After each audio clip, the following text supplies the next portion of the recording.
By the time Edward Harper reached the platform, the rain had soaked through the shoulders of his coat.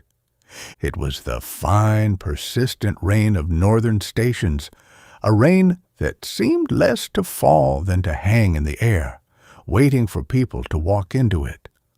Under the yellow platform lights, each drop shone briefly before vanishing against the rails. The clock above the ticket office showed 11 minutes past midnight. Edward stopped beneath it, lowered his suitcase, and looked along the platform. There were no porters, no families saying goodbye, no cafes still serving coffee. Only a vending machine hummed behind a locked waiting room, its illuminated rows of chocolate bars casting a pale square onto the wet pavement. The London train stood beside the platform with its doors open. From the outside, its windows appeared almost black. Here and there, a reading lamp revealed the bowed head of a passenger or the corner of an empty seat. The engine produced a low, steady vibration that Edward felt through the soles of his shoes. He checked the time again, although the clock had not moved. In the inner pocket of his coat were the keys to his mother's house. He had carried them for 3 days. They were old brass keys attached to a wooden tag on which someone, probably his father, had written Harper in faded blue ink. Edward had meant to put them in his bag, but each time he tried, some private superstition stopped him. As long as the keys remained close to his heart, the house was not entirely empty. His mother might still be standing in its narrow kitchen, looking out at the rain and forgetting that she had already made tea. A whistle sounded. Edward picked up his suitcase and stepped aboard.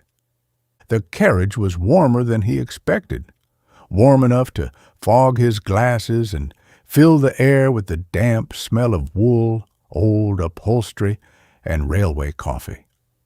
He removed his glasses, wiped them on the edge of his shirt, and found his seat by touch and memory. A woman was already sitting opposite him. She had placed a dark green coat beside her and was leaning against the window, with her eyes closed. A pair of headphones rested around her neck, though no music seemed to be playing. Her hair, brown with a few silver strands near the temples, had been gathered carelessly at the back of her head. One hand lay over a small leather bag in her lap. Edward hesitated. She opened her eyes. For a moment, neither of them spoke. "Sorry," he said, glancing at the number above the window. "I think this is your seat?" "The one opposite." "That's less inconvenient." There was the faintest suggestion of a smile in her voice. Edward put his suitcase on the luggage rack and sat down. Between them stood a narrow table bearing 2 abandoned sugar packets and a circular stain left by somebody else's cup. The woman moved her bag slightly, although it was nowhere near his side. Outside, the rain silvered the window. The doors closed with a sigh. The platform began to move. Edward watched the station lamps drift backwards, slowly at first and then more quickly, until the empty platform disappeared and the darkness took its place. The train gathered speed. Buildings passed in scattered fragments. A brick wall, a warehouse, the lit window of an upstairs room. Then there were only fields and the occasional reflection of a signal glowing red in the rain. Across from him, the woman took out her phone. The screen lit her face. Edward tried not to look, but in the dark window he saw her reflection more clearly than he saw the countryside. There was a message on the screen. He could not read the words, only the name at the top. Dad! Her thumb hovered over the message. Then she locked the phone and returned it to her bag. Edward turned toward the window. His own reflection looked older at night, more tired. The hollows beneath his eyes seemed deeper, and the wet hair above his forehead made him resemble a man who had arrived too late for something important. He loosened his tie. The wheels settled into their rhythm beneath the carriage. Ta-dum, ta-dum, ta-dum, ta-dum. It was not quite a heartbeat. It was too mechanical for that, too certain. Yet after several minutes, Edward found himself listening for it, allowing it to fill the pauses between his thoughts. His mother had loved trains. Not stations, she used to say. Stations were full of people leaving, but trains were different. Once a train had begun to move, there was nothing left to decide. He closed his eyes. At the far end of the carriage, someone coughed. A bottle rolled a few inches across the floor and stopped beneath an empty seat. The conductor's voice came through the speakers, softened by static, welcoming them aboard the overnight service to London King's Cross. Edward heard none of the intermediate stations. London was enough. When he opened his eyes again, an elderly woman had appeared in the aisle. She wore a rain bonnet and held the handle of a small wheeled case with both hands. Edward remembered seeing her farther down the carriage when he boarded, though he had not noticed her stand. "Is this Casterly?" she asked. The woman opposite Edward looked out of the window. Nothing was visible except rain and their reflections. "Not yet," she said. "I think it's the next stop." The elderly woman frowned. "They changed the announcement. You have about 10 minutes. 10? At least." The woman seemed unconvinced, but she lowered herself into the empty seat across the aisle. Her suitcase remained in front of her knees. On top of it lay a book with a faded blue cover. Edward noticed the book because the title had almost disappeared. Only a few gold letters remained. The Island at Summer's End. Something stirred at the edge of his memory. Not an image, exactly. More like the sensation of sunlight against closed eyelids, the smell of salt, sand trapped inside wet shoes. He looked away before the memory could take shape. The train moved northeast through the darkness before turning south, carrying them past villages whose names Edward had known as a child and forgotten as an adult. Rain ticked softly against the glass. The heater breathed beneath his feet. The woman opposite him reached into her bag and took out a folded sheet of music. She studied it for several moments, then traced a line of notes with one finger. Edward noticed that she tapped a rhythm against her knee. 4 slow notes, a pause, then 3 quicker ones. The pattern repeated until it merged with the sound of the wheels. "You're a musician," he said. She stopped tapping. It was the first thing either of them had said to the other since leaving the station. "Is it that obvious?" "I saw the music." Then it was less obvious than it was visible. Edward smiled despite himself. "I teach," she added, "mostly children. Do they listen?" "Rarely, but occasionally they make music. Which is better?" The elderly woman across the aisle gave a sudden laugh. It was unclear whether she had heard them or was remembering something of her own. The train began to slow. Beyond the window, a line of wet rooftops emerged from the dark. A church tower appeared and vanished. The carriage lights flickered once, causing every reflection in the glass to tremble. "Casterly," the woman opposite said. The elderly passenger stood before the train had fully stopped. Edward rose to help her with the suitcase, but she waved him away. "I brought it," she said. "I can take it." The doors opened onto another deserted platform. Cold air swept through the carriage. The old woman stepped down, pulling her case behind her, and disappeared beneath the station canopy. Seconds later, the doors closed and the train resumed its journey. Edward sat down. The woman opposite him leaned across the aisle. She left her book. It lay on the empty seat, its cover turned toward them. The Island at Summer's End. She picked it up carefully, as though it might fall apart in her hands. "Oh," she said. The single word was spoken so softly that Edward almost missed it. "You know it?" he asked. She ran her thumb across the faded gold lettering. "I used to have this exact edition." There was something different in her face now. The weariness had not vanished, but for an instant it belonged to someone much younger. "My mother bought it for me one summer," she continued, "in a little second-hand bookshop by the sea."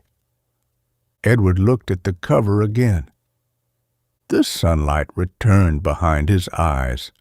A narrow shop with postcards turning on a rack outside, a bell above the door, the smell of dust and salt water. A girl sitting on the floor between two shelves, reading a blue book while everyone else searched for her. "Where?" he asked. The woman lifted her gaze.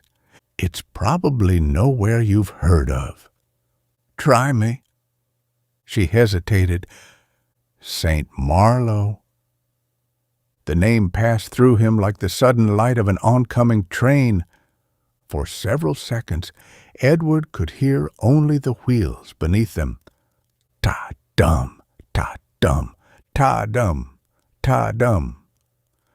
"I know St. Marlowe," he said.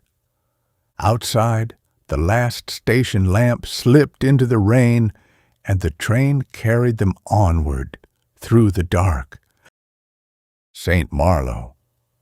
For years, Edward had managed not to say it aloud.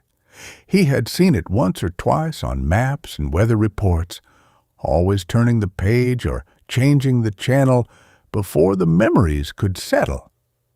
Yet spoken here, in the half-empty carriage of a midnight train, it seemed to possess the weight of an incantation. The woman studied him. "You really know it?" "I spent a few summers there." "When?" "A long time ago." She waited. Edward understood that she wanted a year, but years were difficult things. They sounded harmless when reduced to numbers. They did not convey the temperature of the air, the person one had been, or the things one had not yet lost. 1997 was the last one, he said. The woman's hand tightened around the blue book. "The summer of the storm? You remember it?" "Everyone who was there remembers it." The train passed over a bridge. Its wheels struck the joints in the track with a harder rhythm, and for several seconds their conversation was swallowed by the noise. Edward looked at her properly for the first time. She would have been 11 or 12 that summer. He tried to subtract the years from her face, to smooth the faint lines around her eyes, and replace her careful stillness with the restlessness of a child. Nothing came to him. St. Marlowe had been full of children in August. They had arrived with parents and grandparents, occupied rented cottages, and formed brief, passionate alliances that rarely survived beyond the final day of summer. Edward remembered their sunburned shoulders and scabbed knees more clearly than their faces. "What was it like when you went there?" he asked. "Small." "It was always small?" "No, I mean it felt small even then. The harbor, the high street, the row of cottages. You could walk from one end to the other before your ice cream melted." "Not if you bought it from Mr. Finch." Her eyebrows rose. "You remember Mr. Finch?" "Everyone remembers Mr. Finch." "And the way he counted change." Edward placed an imaginary coin in his palm and frowned at it with theatrical suspicion. "Once, twice, and once again, in case the first two were mistaken." The woman laughed. It was not the courteous laugh she might have offered a colleague or a stranger at dinner. This one escaped before she had time to decide whether she wanted to share it. Edward found himself laughing too. "He always gave children an extra flake," she said, "only if their parents weren't watching." "And he claimed the freezer was haunted." "You believed him?" "I was 11. I was 13, and I believed him." For a little while they smiled across the table. The carriage seemed warmer now. Even the empty seats appeared less desolate, as though their memories had populated them with invisible holiday-makers carrying buckets, folded deck chairs, and paper bags translucent with vinegar. The woman turned the abandoned book over in her hands. "I'm Clara, by the way." "Edward." "Edward," she repeated, testing the name against some private recollection. "Most people call me Ed." "Do you prefer Ed?" "I've never decided." "After 40 years? Some decisions require time." She smiled again. "Clara Bennett. Edward Harper." They shook hands across the table. The gesture was absurdly formal after discussing haunted freezers, but neither acknowledged it. Clara's fingers were cool. On her right hand, the nails were trimmed very short, and a faint indentation marked the side of her middle finger where a pen, or perhaps a pencil, had rested through years of writing music. She withdrew her hand and looked down at the book. "The shop was called Vale and Daughter," she said, although no one ever saw the daughter. There was a brass bell above the door, and postcards outside. They squeaked when the wind turned the rack. Yes, Edward could see it now, not as a picture, but as a place surrounding him. The dark wooden doorway set between a bakery and a shop selling nets, spades, and cheap plastic toys. The front window crowded with books whose covers had faded in the sun. The bell that rang whenever the sea wind pushed the door open. He had spent entire afternoons in that shop while his mother wandered through the market. "There was a wooden ship in the window," he said. Clara frowned. "I don't remember a ship." "It was on the top shelf. 3 masts. One of the sails was torn." "No, there was a lighthouse." "That came later." "You sound very certain." "I tried to buy the ship." "What stopped you?" "It cost £12. "A fortune?" "At 13, yes." "What did you have?"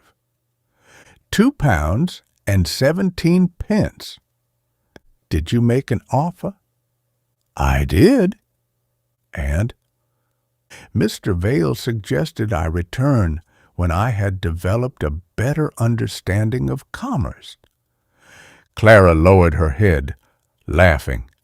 The sound produced an unexpected pressure in Edward's chest. It was not recognition, not yet, but it seemed familiar in the way certain songs were familiar even when one could not remember where they had first been heard. "What about the pier?" she asked.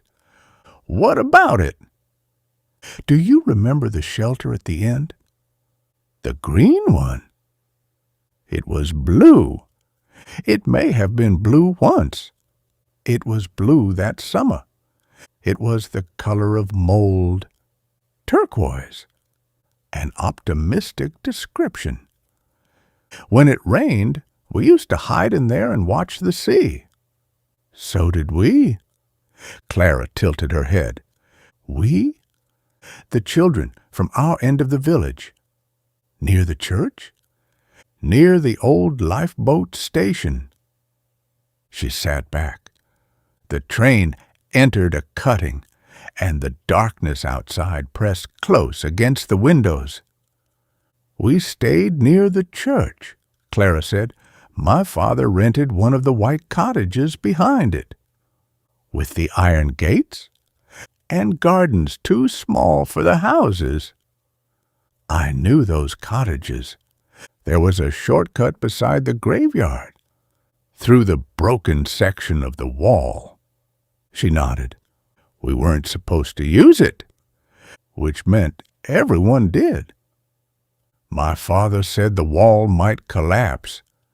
My mother said the dead didn't like children climbing over them. Did you believe her? No. Edward remembered pausing at the wall each time he crossed it, careful not to step on the long grass above the graves. Perhaps a little, he admitted.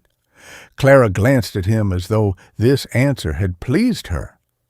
The refreshment trolley appeared at the far end of the carriage, pushed by a young man whose expression suggested he had long ago ceased believing anyone needed refreshments after midnight. One wheel squeaked with every turn. Edward bought 2 coffees without asking. "Milk?" he said. "Just one." "Sugar?" "No." He handed her the cup. She accepted it with a quiet thank you and held it between both hands. The coffee was too hot and tasted faintly of cardboard.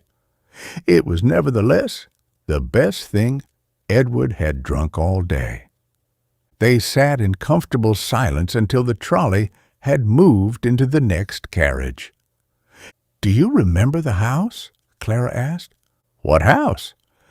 "The abandoned one past the dunes." Edward stopped with the cup halfway to his mouth. Its image came immediately. A gray house beyond the last row of cottages, standing behind a garden that had grown wild enough to swallow the lower windows. Most of the roof remained intact, though several slates had fallen into the grass. An enormous cedar tree leaned over one side, its branches almost touching the chimney. The local children had invented a dozen stories about it. A widow had poisoned her husband there. A smuggler had buried gold beneath the kitchen floor. On certain nights, a lamp appeared in an upstairs window, although the house had been without electricity for years. "It had a red door," Edward said. "Black." "Red. Are you color-blind?" The paint had faded, but it was red. Clara shook her head with great seriousness. "It was black. There was a brass knocker shaped like a fox." "A lion? A fox?" "It didn't have a tail, because someone broke it off." Edward opened his mouth, then closed it. He remembered the broken metal shape on the door. For years he had thought of it as a lion, but now another image surfaced. A curved back, pointed ears, the suggestion of a narrow muzzle. Perhaps it had been a fox. "You went inside," he said. It was not a question. Clara looked at the rain running down the window. "Once, no one went inside alone." "I wasn't alone." Something in her tone changed. The words were simple, but a shadow passed beneath them. Edward waited for her to continue. Instead, she drank her coffee.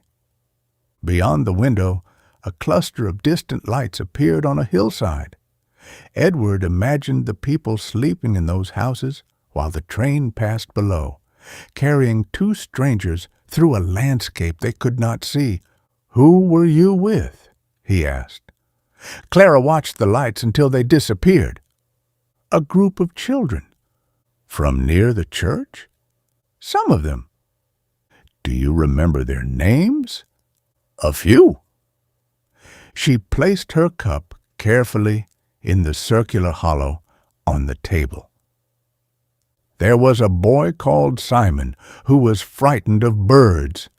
Two sisters who were always fighting, Amelia and Sarah, I think, and a tall boy who drew maps of everything." Edward felt the keys shift against his chest as he leaned back.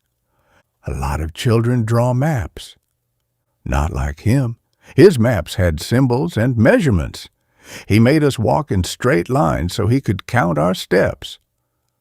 "That sounds irritating." "He was extremely irritating." "But you remember him?" Clara looked down at the book. "He wore glasses," she said. "One arm was held together with tape, and he had a red jumper he refused to take off, even when it was hot." The train lights flickered. In the glass, Edward saw the ghost of a thin 13-year-old boy sitting where his reflection should have been. He had forgotten the jumper.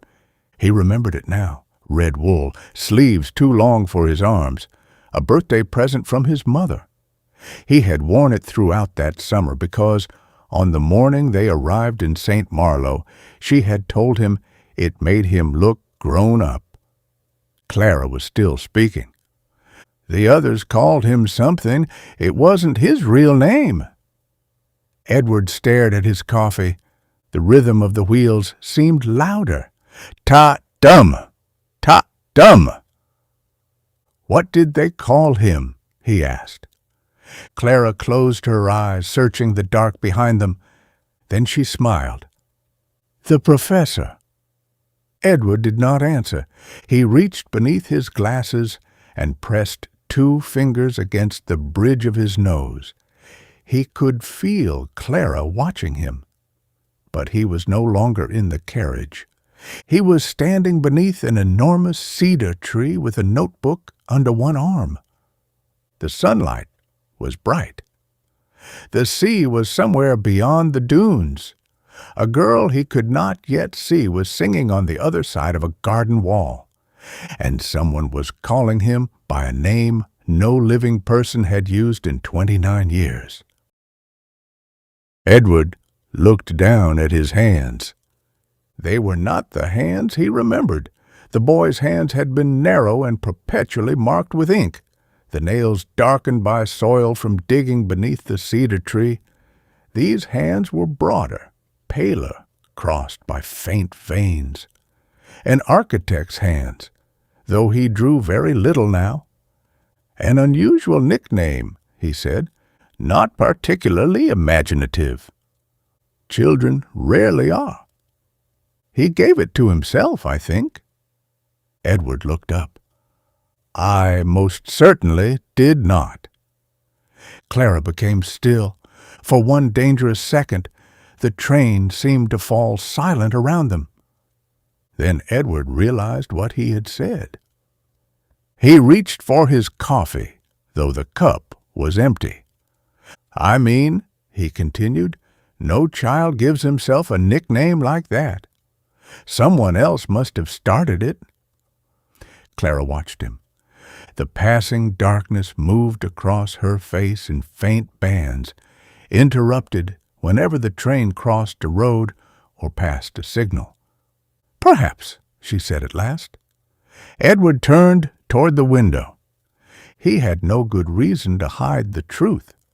She was a stranger, and within a few hours they would arrive in London and disappear into separate lives.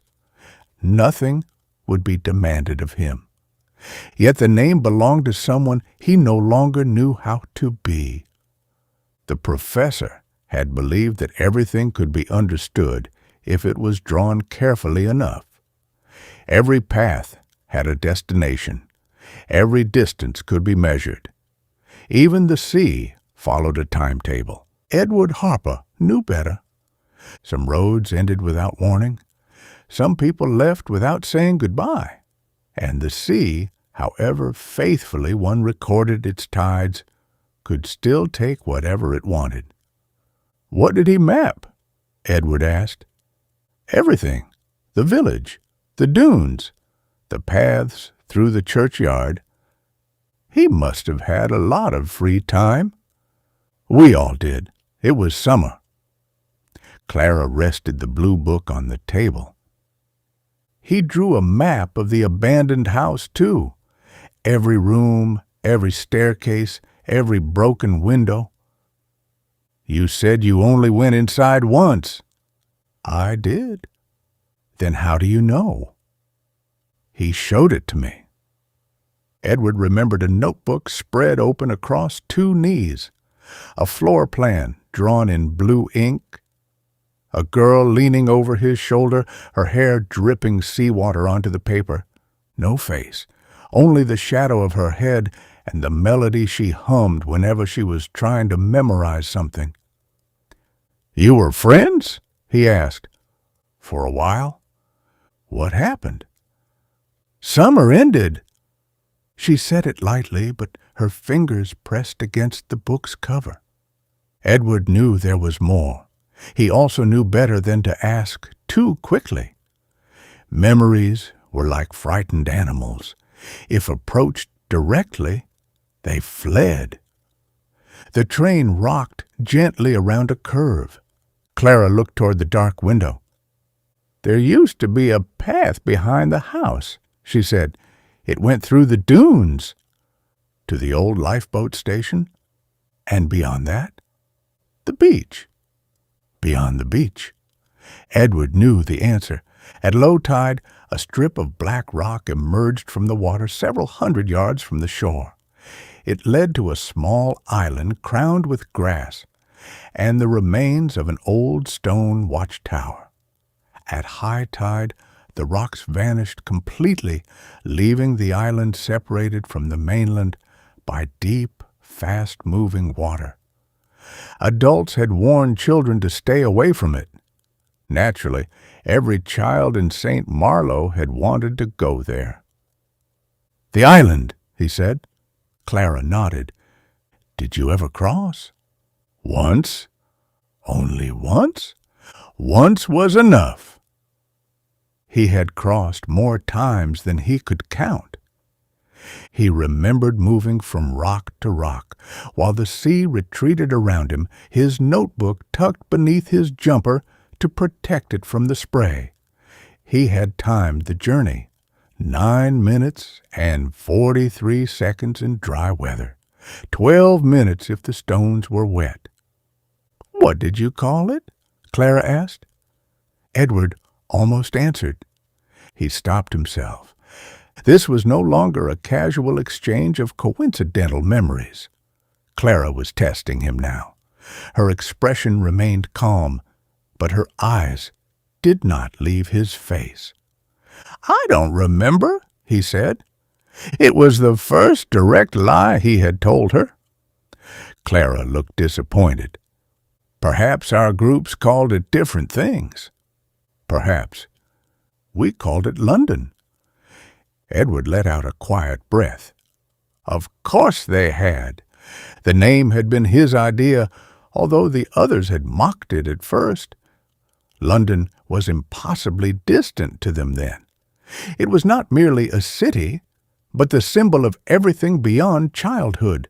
Railway stations, tall buildings, theaters, night streets, and lives no parent had arranged. The island was the farthest place they were allowed to imagine reaching alone. "Why London?" he asked. "One of the boys wanted to go there." "The professor?" "Yes." "What did he think he would find?" "I don't know. A different life, perhaps." The words settled somewhere uncomfortably close to Edward's heart. Outside the window, the rain had weakened. The drops no longer ran in streams, but trembled against the glass, holding fragments of reflected light. "He made us tickets," Clara continued. Edward remembered cutting them from a cereal box. "Blue cardboard," he said before he could stop himself. Clara's eyes moved to his. "I thought you didn't remember what the island was called." "I remember the tickets, but not where they went." "Memory isn't orderly." "No," she said. "I suppose it isn't." Her suspicion was unmistakable now. Edward felt the old instinct to retreat behind politeness. He could change the subject, open his laptop, pretend to sleep. He had spent most of his adult life becoming good at ending conversations before they reached anything important. Instead, he asked, what was written on them? Clara considered whether to answer. "St. Marlow to London," she said. "Single journey, no return." The phrase brought back a summer afternoon with such force that Edward could almost smell the hot grass. They had gathered beneath the cedar tree behind the abandoned house. 7 children sitting in a circle, their knees browned by the sun. Edward had handed each of them a cardboard ticket. Simon had complained that real tickets had prices printed on them. Amelia had demanded first class. Her sister had torn hers in half before Edward could explain the rules. And beside him sat a girl in a yellow dress, drawing a small bird on the back of her ticket. "What were the rules?" he asked. Clara smiled. "You needed a ticket to cross. You had to bring something important. And once we reached the island, everyone had to tell the truth." "About what?" "Anything." "That seems dangerously vague." "We were children. We thought truth was simple." "What did people bring?" "Simon brought his grandfather's compass. Amelia brought a photograph of a film star. Sarah brought a silver spoon she had stolen from their cottage." "Borrowed. Were you there?" The question came softly. Edward's answer caught behind his teeth. Clara leaned forward. "Were you part of that group?" The overhead lights flickered again, and the carriage briefly darkened. When they returned, the familiarity of her expression struck him, not her eyes or the shape of her face, but the way she waited for an answer, a slight tilt of the head, a crease between her eyebrows, a patience that was not patience at all. Edward looked at the sheet music beside her hand. "What did you bring?" he asked.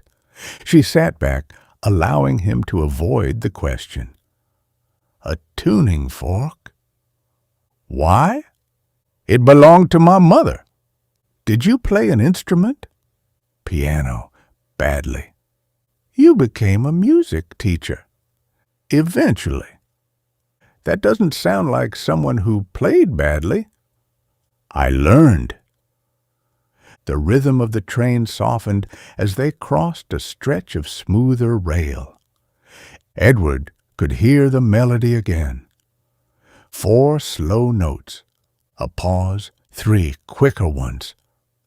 Clara had tapped it against her knee earlier. She had hummed the same pattern beside the garden wall in St. Marlow, repeating it until even the other children could sing it. He searched his memory for her name. Not the one her parents had given her, the other name, the summer name. There had been a girl who sang instead of speaking whenever she was frightened, a girl who had arrived in the village with a book beneath her arm and refused to tell anyone where she lived. On their first day together, she had claimed she came from an island populated entirely by birds. Edward had not believed her. He had wanted to. "Did the other children have nicknames?" he asked. "A few." What did they call you?" Clara's expression changed. For the first time since their conversation began, she seemed to retreat from it. She folded the sheet music once, then again, although it had already been folded. "It doesn't matter." "You remembered his." "He was difficult to forget." "So were you, apparently." "You don't know that." Edward looked at her hands. "4 slow notes," he said, then 3 quick ones. Her fingers stopped moving. The train passed another signal. Red lights swept through the carriage and vanished. Edward tapped the rhythm on the table.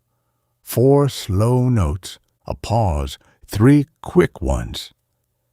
Clara's face had lost its color. "Where did you hear that?" "I don't know." "That isn't an answer." "It's the only one I have." "No." Her voice remained low, but the gentleness had left it. "You've been doing this since I mentioned the house. You remember something, then pretend you don't." "Why?" Edward looked away. Because remembering had never brought anyone back. Because he was afraid that if he admitted who he had been, she would tell him what that boy had done. Because somewhere in the darkness beyond the window lay a small island, a rising tide, and the final night of his childhood. Clara gathered the book and sheet music toward her. "I'm sorry," Edward said. "For what?" "I'm not sure yet." "That's convenient." She put the music into her bag. The conversation was ending. Edward felt it closing like a door, and with it went the girl in the yellow dress, the cedar tree, the blue cardboard tickets, and a summer he had spent 29 years trying not to remember. "Lark," he said. Clara froze. The train continued south. Its wheels beat steadily beneath them, carrying them toward the city they had once named without understanding. Edward forced himself to meet her eyes. "That's what they called you," he said. "Lark." For a long moment she did not move. Then, very carefully, Clara placed the blue book back on the table. "Professor?" she whispered. Edward had imagined being recognized many times in his life. At school reunions, former classmates had stared at him for several seconds before exclaiming over his beard or the loss of his hair. Clients occasionally recognized his name from a building he had designed.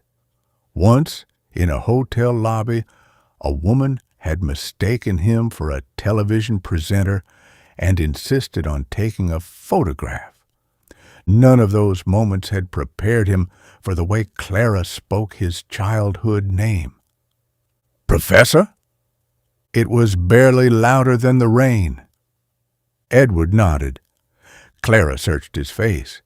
He felt her comparing him with a boy preserved in memory, thin, solemn, and sunburned, with crooked glasses and a red jumper hanging from his narrow shoulders. Edward wanted to tell her that he had not always looked so tired. He wanted to remove the years between them like an ill-fitting coat.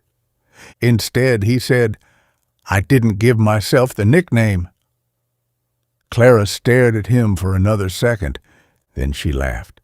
The sound burst out of her so suddenly that the passenger several rows ahead lifted his head. Clara covered her mouth, but this only made the laughter harder to contain. Edward began laughing too. "You were unbearable," she said. "I was organized." "You made us apply in writing before entering the treehouse. There were safety considerations." "It didn't have a floor." "That was one of the safety considerations." "You wrote rules for climbing a tree." "Someone had to." "You fined Simon 3 shells for arriving late." He was always late. He couldn't tell the time. That sounds like a problem he should have addressed. Clara shook her head. There were tears in her eyes now, though whether from laughter or something else Edward could not tell. She wiped them away with the back of her hand. "Look at you," she said. Edward glanced down at himself. "I do, occasionally." "No, I know what you mean." She leaned back and studied him without embarrassment. "You grew into your ears. I was told I would. And you don't wear tape on your glasses. Modern engineering. You became an architect, didn't you?" Edward frowned. "How do you know that? You used to design houses." "I was 13. You said you would build one on the island. I also said I would construct a suspension bridge from the pier. You had drawings. The bridge would not have worked. I suspected as much." Edward looked at her. "And you became a musician, a teacher. You still play. When no one can hear me. You always preferred it that way." Clara lowered her eyes. "That's not how I remember it." "How do you remember it?" "As being afraid." The laughter faded from the space between them. The train's gentle movement returned to Edward's awareness. He heard the low murmur of the engine, the rattle of a loose panel, and the intermittent whisper of rain against the glass. Clara turned the abandoned book so that its spine faced her. "I was afraid of nearly everything that summer," she said. "The sea, the abandoned house, the older children, my father's temper, even the piano sometimes." "You weren't afraid on the island." "I was terrified on the island. You crossed before anyone else, because you were watching." Edward remembered Lark stepping onto the first black rock with her arms extended for balance. The wind had pulled at her yellow dress. She had refused every offer of help. "You were trying to prove something," he said. "To you." "Why me?" "Because you never seemed afraid." Edward almost smiled. "I was afraid all the time." "Of what?" He looked toward the dark window. "My parents." The answer surprised him. He had intended to say something easier. Storms, deep water, being laughed at. But the truth, once invited into the compartment, appeared unwilling to leave. Clara did not look surprised. "Your father shouted," she said. "Most fathers did then." "Not like yours? You only met him once?" "Once was enough." Edward remembered that meeting only in fragments. His father standing outside the rented cottage, his face red, his tie loosened. Clara near the gate, holding Edward's notebook against her chest. A question about where they had been. A hand closing around Edward's shoulder. Afterward, his mother had found finger-shaped marks beneath the red jumper. "He wasn't always like that," Edward said automatically. Clara looked at him with the patience of someone who had heard the same defense from herself. "No," she said. "They never are." Edward touched the keys through the fabric of his coat. The wooden tag pressed against his palm.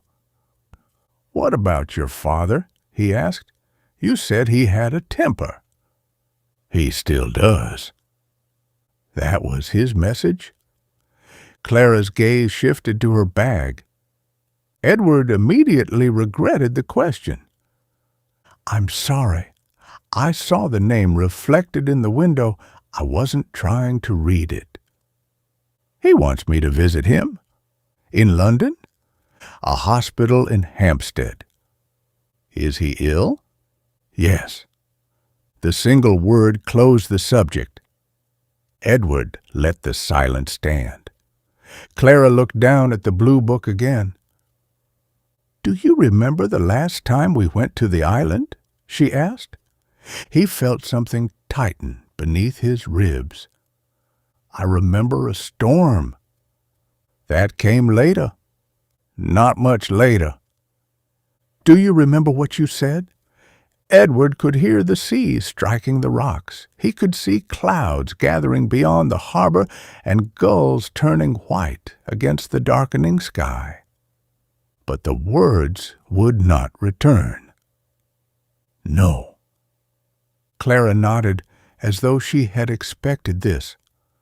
"We were inside the watchtower. Everyone else had gone back. You wanted to stay until sunset." "That would have been after high tide." "I know. I wouldn't have suggested that." "You said the tide table was wrong." Edward frowned. "I never said tide tables were wrong." "You said it that day." A memory flashed behind his eyes, a page torn from a newspaper, numbers circled in blue ink, an argument on the beach. He had been certain the others were mistaken. "Why did you stay?" he asked. "Because you wouldn't leave." The carriage seemed colder. Clara ran her fingers along the worn edge of the book. The sky turned black. We could see rain over the village, but the island was still in sunlight. "Do you remember?" Edward closed his eyes. For an instant he did. The ruined watchtower had been filled with golden light. Beyond its broken doorway, the mainland lay beneath a wall of rain. The sea between them was changing color, blue to gray, gray to something almost black. Clara had stood beside him with wet hair clinging to her cheek. She had been humming so she would not cry. "You asked where I would go when I grew up," she said. "London." That was your answer. It was everyone's answer.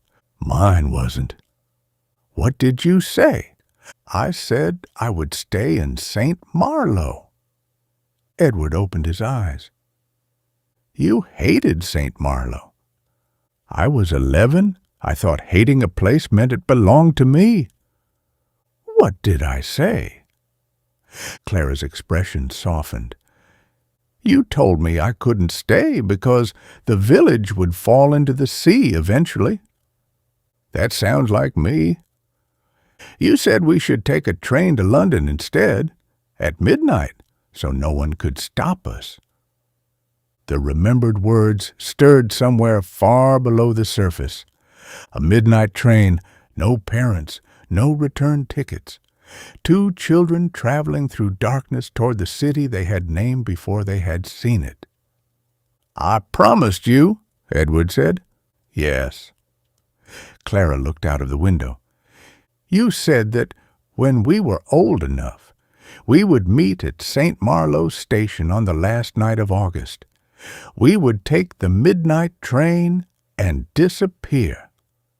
"We were children?" "I know. I didn't even know whether St. Marlow had a midnight train." "It didn't?" Despite himself, Edward smiled. That was a flaw in the plan. "One of several. Did you remember the date?" I remembered everything. Her answer left no room for laughter. Edward examined the face reflected opposite his own in the window. "You went to the station," he said. Clara did not answer. "After that summer?" "Not after the summer." "When?" "The last 3 nights you were there." Edward felt the carriage tilt slightly as the train rounded another curve. "What do you mean?" "You disappeared after the storm. No one told me your family had left. I went to your cottage, but the windows were dark. Mrs. Finch said she thought she'd seen your father loading the car." Clara's voice was calm, almost detached, as though she were describing something that had happened to somebody else. "I decided you must have gone to the station." "At midnight?" "It was the only place I could imagine you going." "You were 11. I was nearly 12. "That isn't better." "I waited until the first morning train. Then I went back the next night." Edward stared at her. "How many times?" "3. "Alone?" "Yes." The thought of her sitting on that deserted platform filled him with a grief far greater than the memory should have been able to carry.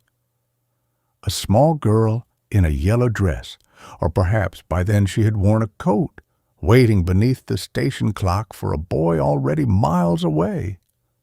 "I didn't know," he said. "I know that now. My father put us in the car before sunrise. He wouldn't let me speak to anyone." "Why?" Edward reached into his coat and closed his hand around the keys. He could still smell the interior of his father's car. Leather warmed by the previous day's sun, stale cigarette smoke, and salt trapped in the carpets. His mother had sat in the front passenger seat without speaking. Edward had watched St. Marlowe disappear through the rear window. "We were leaving anyway," he said. "That isn't true." "It is. You told me you had another week." "Plans changed." "Because of the storm?" Edward did not answer. Clara leaned toward him. "What happened after they found us?" The keys cut into his palm. He remembered standing in the hallway of the cottage with seawater running from his clothes, his father shouting, his mother holding a metal box against her chest, papers scattered across the floor, and Clara outside in the rain. She had been calling his name, not Professor, Edward. "I don't know," he said. Clara's eyes narrowed. "You're doing it again." "Doing what?" "Choosing which parts to remember." "That isn't a choice." "It must be convenient to believe that." Edward released the keys. "There are things I genuinely don't remember." "And there are things you don't want to tell me?" "Yes." The admission stopped them both. At the front of the carriage, the passenger who had lifted his head earlier stood and walked toward the toilet. The automatic door opened, then closed behind him. For a moment, Edward and Clara were alone in their half of the train. Clara spoke more quietly. "I used to think you left because of me." "You were a child." "So were you." "It wasn't because of you." "How can you be sure if you don't remember?" "Because his father had said so in the car. This is what comes of letting you run wild with that girl." Edward had carried the sentence for 29 years. He had resented Clara for it, defended her against it, and eventually buried both feelings so deeply that he had mistaken their absence for healing. "It wasn't your fault," he repeated. "But something happened." "Yes."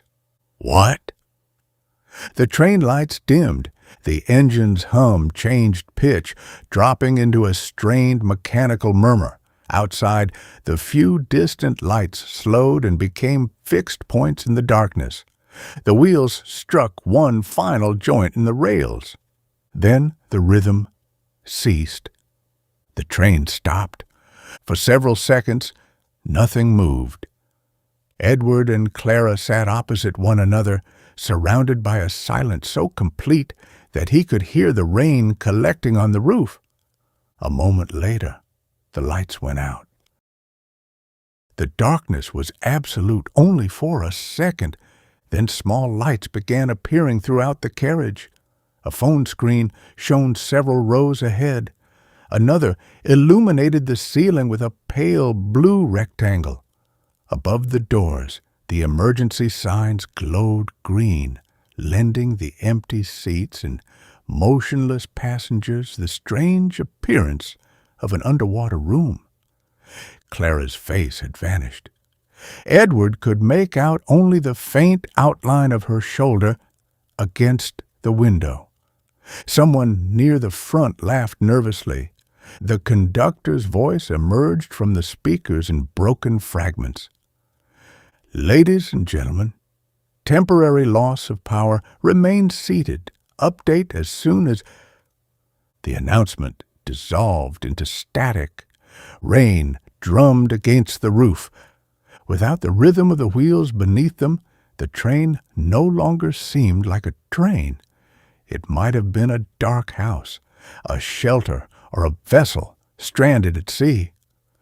The world beyond the windows had disappeared, and London, St. Marlow, and every station between them became equally unreachable. Edward felt along the table until his fingers found his phone. "Don't!"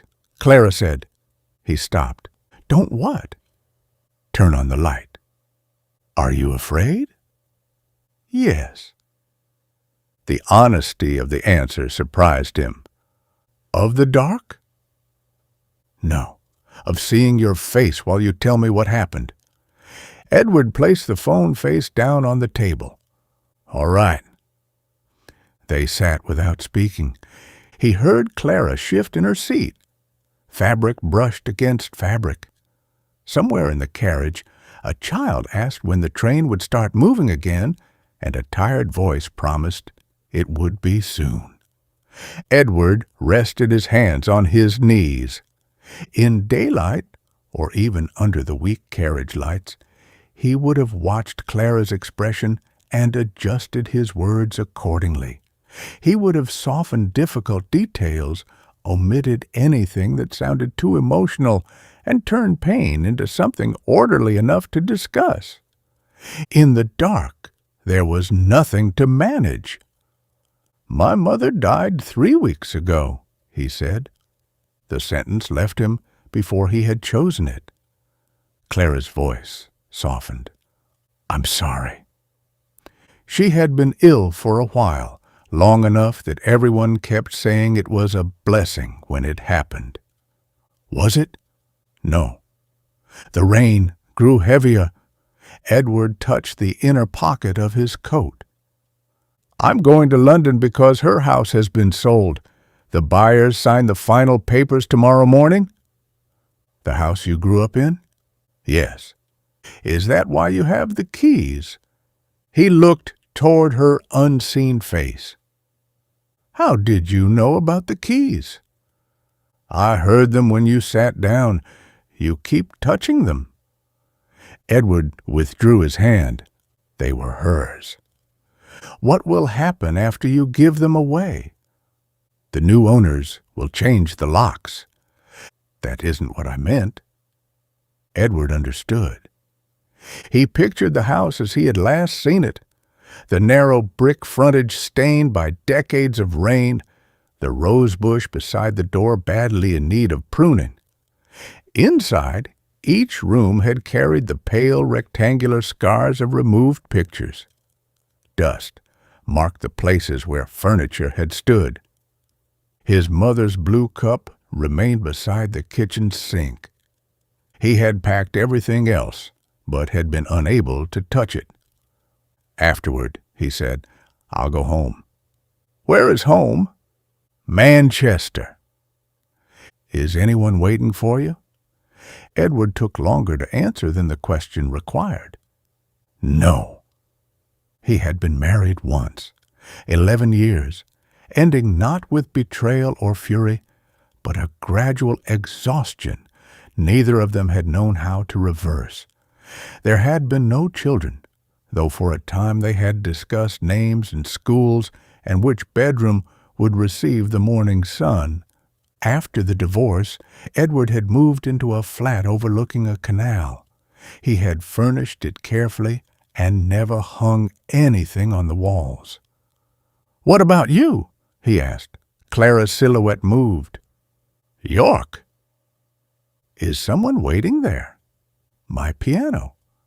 That sounds patient. It isn't. It reminds me whenever I neglect it. You said you only play when no one can hear you. That is most of the time. Edward smiled into the darkness. What happened to performing? I stopped. Why? Because I discovered I was much better at teaching other people not to be afraid. That wasn't the question. No, Clara said. It wasn't. A pause followed. Then she began to speak. I was 17 the last time I played in public. It was a competition in Leeds. My father had spent months telling everyone I would win.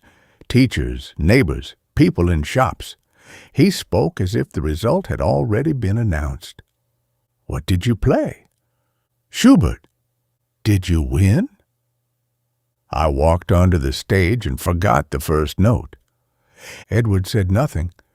There were hundreds of notes after it, she continued. Thousands, probably. I knew every one of them. But without the first, none of the others existed. What did you do? I sat there. For how long? I don't know. Perhaps 10 seconds.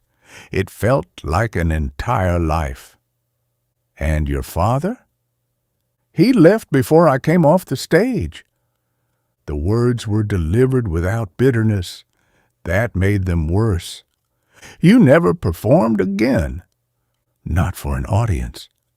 But you became a teacher. Children understand fear. Adults only judge how well you conceal it. A faint, mechanical click passed through the carriage, followed by silence. The lights did not return. Edward thought of Clara at 11, humming beside the garden wall. He had believed she sang because music overflowed from her and required somewhere to go. Now he understood that she had been building a bridge across silence, one note at a time. "Why are you going to see him?" he asked. She knew whom he meant. "His nurse called me." "Not your father?" "He sent messages. I didn't answer them." "Does he know you're coming?" "No." Edward waited. "He had a stroke in June," Clara said. "A minor one, they said. Then another last week. The doctors think there may not be much time." "Do you want to see him?" "No." Her answer was immediate. "Then why are you on the train?" "Because I'm afraid I'll want to, after it is too late." In the darkness, Edward heard her open her bag. The soft rustle was followed by the sound of her phone being placed on the table. "He keeps asking me to bring my mother's tuning fork." "The one you took to the island?" "Yes." "Do you still have it?" "No." "What happened to it?" Clara did not answer. Edward felt the past approaching again. It moved differently in the dark. Under the lights, memory had arrived as separate images, a red jumper, a blue ticket, a cedar tree. Now it surrounded him without shape. Salt water, shouting, the taste of blood from a split lip, a metal box in his mother's hands. "I remembered something," he said. Clara became very still. "After the storm?" "Yes." He closed his eyes, although it made no difference. "My father found us near the lifeboat station. He dragged me back to the cottage. My mother was waiting in the hall. And she had a box." "What kind of box?" "Small, metal, green, perhaps." The color appeared first, then the rust around the latch, then Clara's hands, muddy and scratched, pulling it from beneath a loose board in the abandoned house. Edward's breathing changed. "You found it," he said. Across from him, Clara drew in a quiet breath. "What was inside?" he asked. "You know, I remember papers, letters. To my mother? From her." The answer struck him with the certainty of something he had always known. He saw envelopes spread across the floor, his father's name written in his mother's hand, another man's name beneath it. Daniel. Edward had not thought of that name in 29 years. "She was going to leave him," Clara said. The carriage tilted around Edward, though it had not moved. "She had written to her sister. She said she was taking me with her." "Your father found the letters?"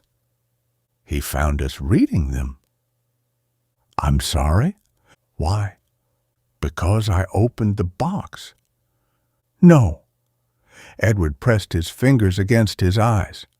"I did." "You told me not to." "I didn't listen." "You wanted to know why your mother had been crying." And then my father came. The memory sharpened, the cottage door slamming against the wall, his father crossing the room, his mother stepping between them, papers crushed beneath wet shoes, Edward running before anyone could stop him. Not toward the village, toward the sea. "I went back to the island," he whispered. "Yes." "The tide was coming in." "Yes." "You followed me." Clara's voice was scarcely audible. "I couldn't let you go alone." For years, Edward had remembered only the return. Clara stumbling in the water, his hand around her wrist, the two of them crawling onto the beach as lightning split the sky. He had built the memory into a simple story. She had been in danger. He had saved her. He had removed everything that came before. "You nearly drowned because of me." "No." "You followed me." "And you came back for me." "I shouldn't have gone." "We were children, Ed." The shortening of his name hurt more than Professor had. "I knew the tide."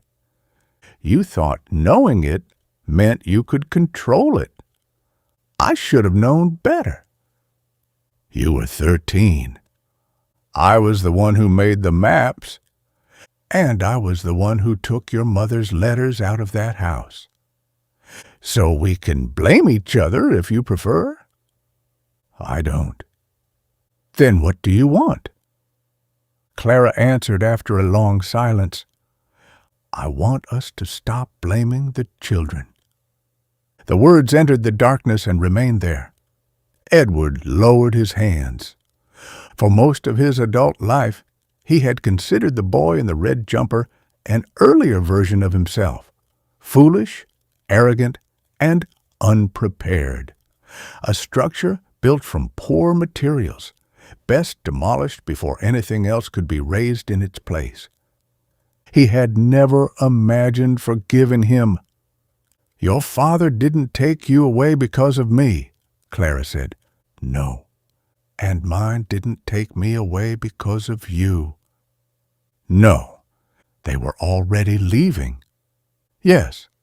"We only happened to find the truth." Edward leaned back and felt the seat receive his weight. "We thought everything changed that night." "For us, it did." "But we didn't cause it." "No." The rain softened. Far beyond the carriage, a low mechanical hum began. It traveled through the floor beneath their feet and faded. Clara shifted again.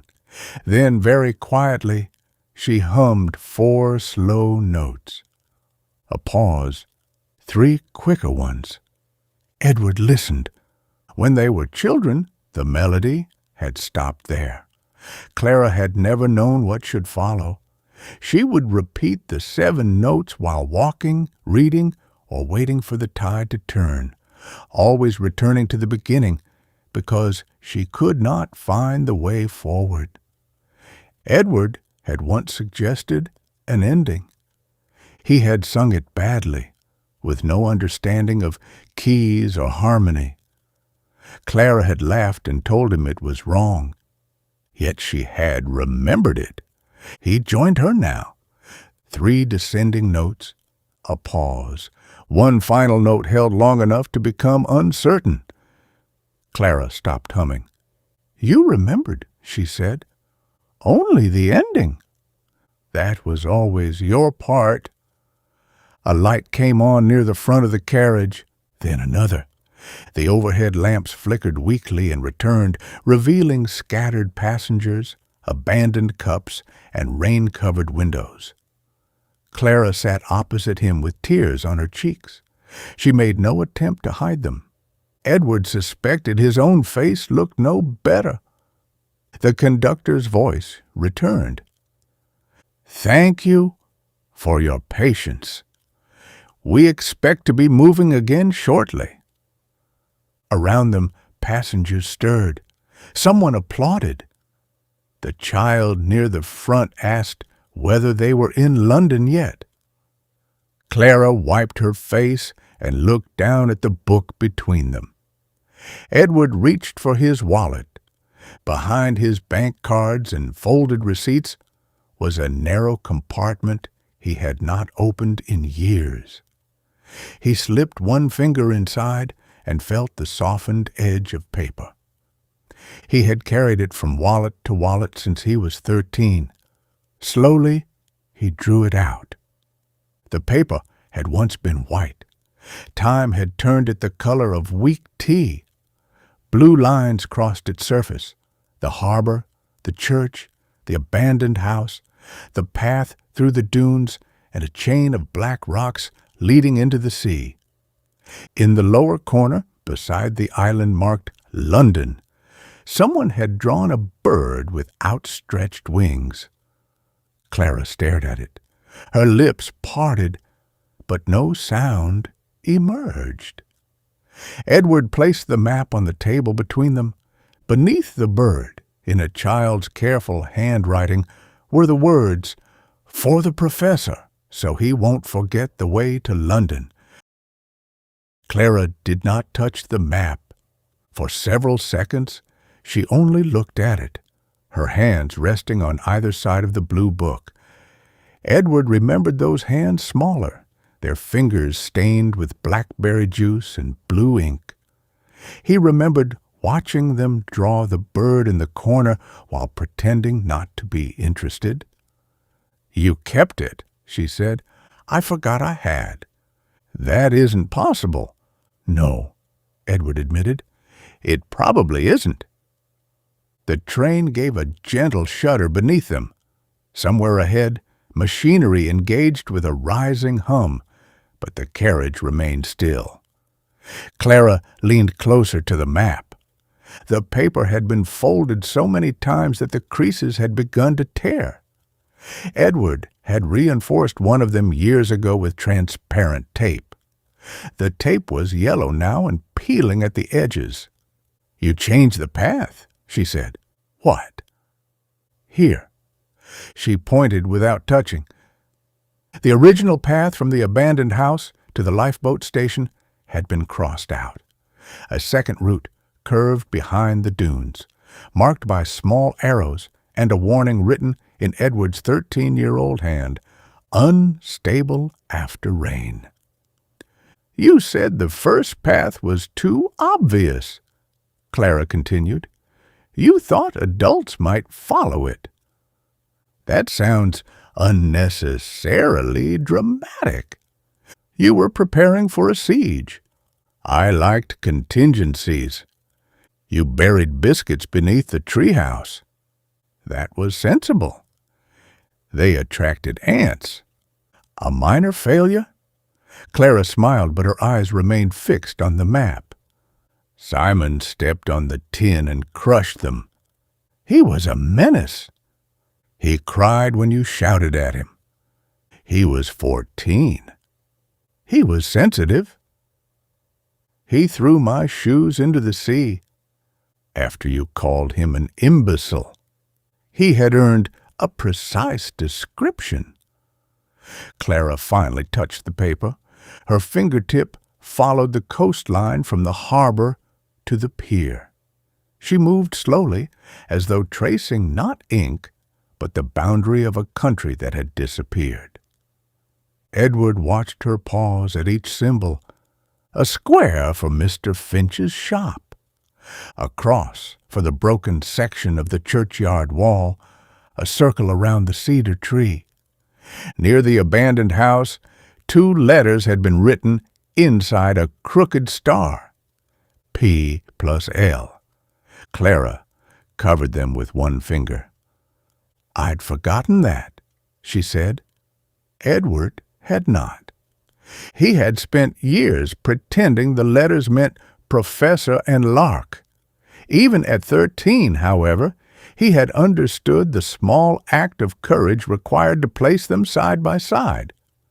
"Your handwriting," he said. "You drew the star. It's geometrically appalling. You wouldn't let me draw on your maps, so I waited until you fell asleep." "I fell asleep?" "Under the cedar tree. You'd been awake all night." "Why?" "Your parents were arguing." The memory arrived without resistance. Edward lying on the landing above the stairs, listening to his father's low, furious voice. His mother saying Daniel's name. A glass breaking in the kitchen. At dawn, Edward had left the cottage and walked to the abandoned house. Clara found him beneath the tree, still wearing the red jumper despite the heat. She sat beside him without asking what had happened. He must have fallen asleep with the notebook open between them. "When I woke up, you were gone," he said. "My father had come looking for me." "You left the map." "I thought you might need it." "To find London?" "To find me." Edward raised his eyes. Clara looked away first. The train began to move. At first, it was so gradual that only the rain on the windows revealed it. The drops slid sideways. A signal appeared from the darkness, glowed green beside them, and passed out of sight. Then the wheels recovered their rhythm. Ta-dum, ta-dum, ta-dum, ta-dum. A few passengers applauded again. The child near the front cheered, and a tired parent immediately asked for quiet. The sudden movement seemed to return the carriage to the ordinary world. London existed once more. There would be platforms, taxis, hospital corridors, and signatures on documents. The hours ahead of them had resumed. Clara drew her hand away from the map. "We don't have much time," she said. Edward checked his watch. "If there are no more delays, a little over an hour." "That isn't what I meant." He understood. For 29 years, they had existed in each other's memory without changing. Now time was moving again, and soon they would have to decide what, if anything, this meeting meant outside the train. Edward folded the map along its oldest crease. Clara reached across the table. "Not yet." He stopped. "There's something I need to show you," she said. She opened her leather bag and removed her phone, the folded sheet music, a packet of tissues, and a small red purse. Beneath them lay a narrow wooden case, darkened with age. Edward recognized it before she lifted it out. The tuning fork. Clara placed the case beside the map. "You said you didn't have it." "I said I didn't have my mother's." She opened the brass clasp. The faded velvet inside held a steel tuning fork and a short wooden striker. One side of the metal had been scratched. Near the base, 2 initials were carved unevenly.